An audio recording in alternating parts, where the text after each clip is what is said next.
सभी ग्वाल वाले महाराज मधुमंगल के पास आते हैं। सभी ग्वाल वाले मधुमंगल के पास आते हैं और कन्हैया मधुमंगल से कहते हैं, बोले क्यों रे लाला, तुम मेरे लिए कड़ी लायो और स्वयं ही खा गए हो।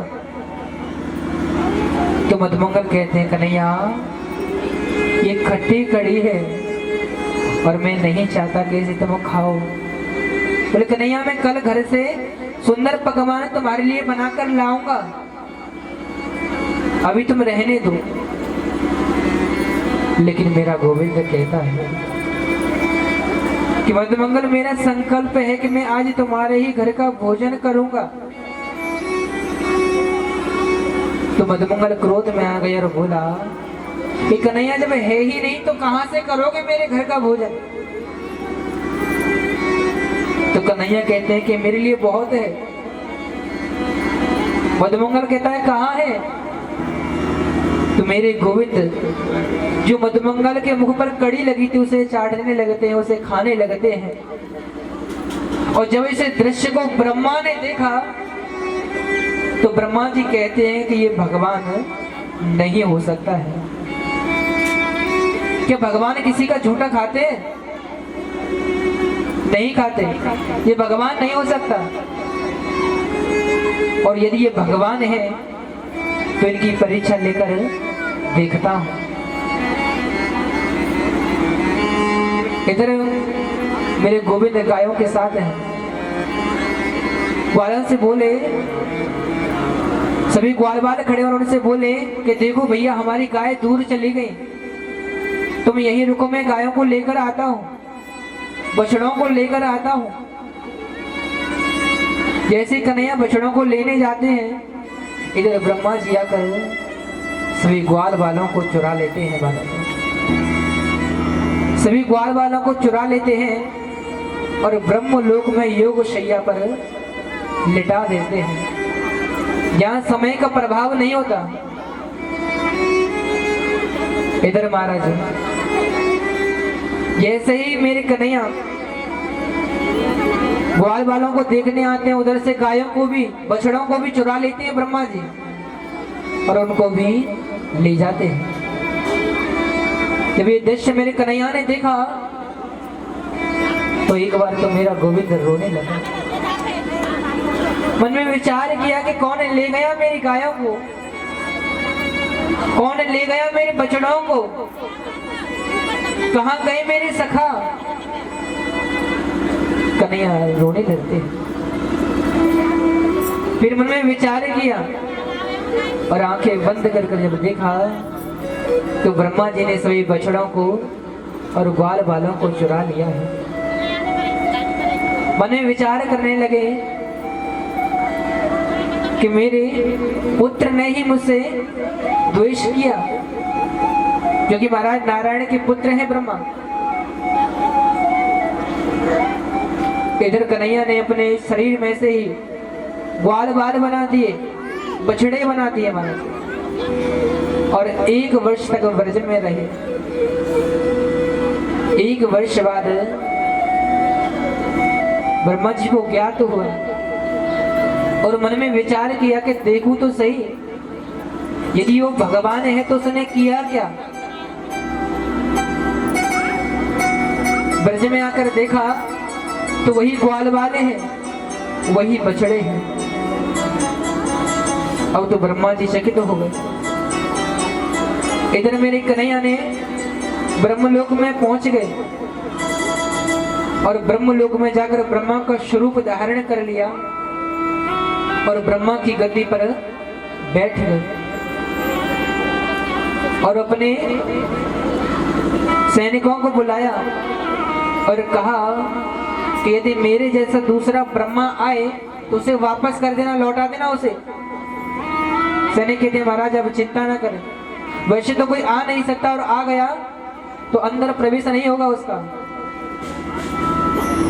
ब्रह्मा जी जैसे महल में पहुंचे, ब्रह्मलोक में पहुंचे तो सैनिकों ने रोक दिया, बोले कहां जा रहे हो अंदर। तो कहते हैं कि मैं ब्रह्मा हूं, तुमने मुझे पहचाना नहीं। सैनिक कहते तुम ब्रह्मा नहीं हो। हमारे ब्रह्मा, हमारे प्रभु अंदर गद्दी पर बैठे हुए हैं।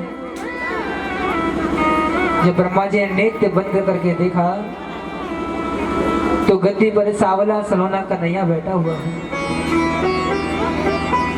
सैनिक कहते ब्रह्मा अंदर बैठे हुए हैं।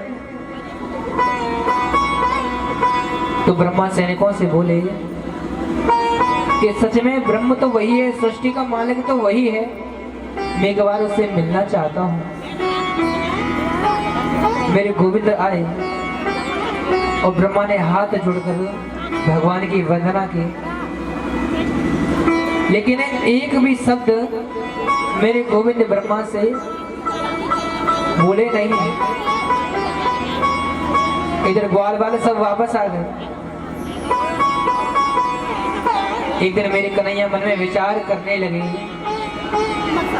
कि मैं गोकुल में क्यों आया, ब्रज में क्यों आया, कि ब्रजवासियों के जीवन में जितना संकट है उसे दूर कर सकूं, ब्रजवासियों के कष्ट की निवृत्ति कर सकूंगा। लेकिन यमुना में रहता है कालिया नाग, और कालिया नाग इतना विषैला है कि यदि उसके ऊपर से, यमुना के ऊपर से कोई पक्षी भी उड़ता है तो वो भी उसके प्रभाव से नष्ट हो जाता है महाराज।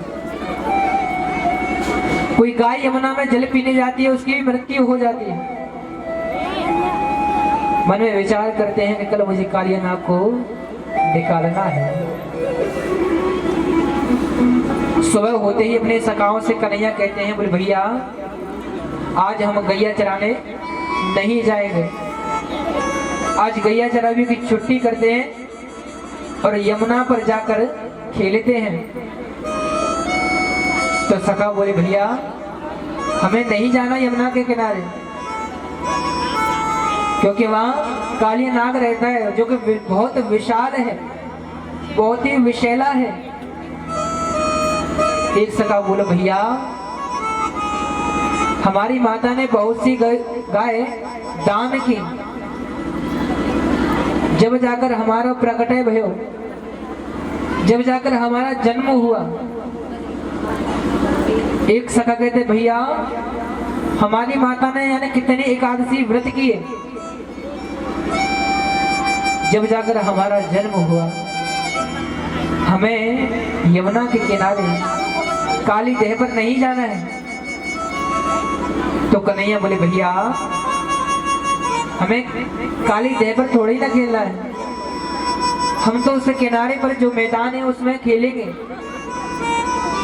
अब सबकी सखाओं के मन में आ जाती है महाराज। तो सभी सखा कहते हैं बोले भैया खेलेंगे तो सही, लेकिन क्या खेलेंगे। तो कन्हैया कहते हैं कि गेंद का खेल हम खेलेंगे। बोले राधे गेंद का खेल खेलेंगे हम। कन्हैया ने रेशम की गेंद बनाई और चंदन का बल्ला बनाया।